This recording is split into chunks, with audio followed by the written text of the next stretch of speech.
हर हर महादेव। कैसन बानी जा? भोजपुरिया आवाज़ चैनल के देखे वाला सभी दर्शक और श्रोता के तहे दिल से धन्यवाद बा। आज हम लुधियाना के चंडीगढ़ रोड पर बानी।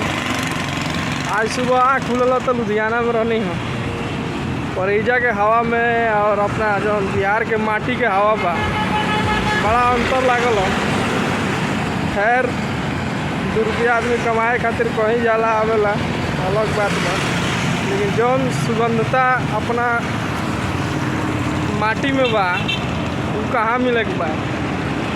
एजा तो बस सिर्फ धुआं बाटे। गाड़ी के देखते गाड़ी के धुआं बा, सांस के जगह धुआं सूंघे के बा।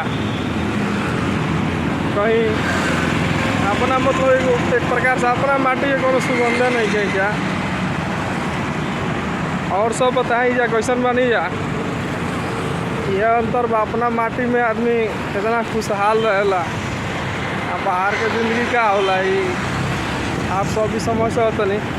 फिर भी हमारे भोजपुरिया समाज बम बम बोलल बा, बम बम बोली जहाँ भी रही।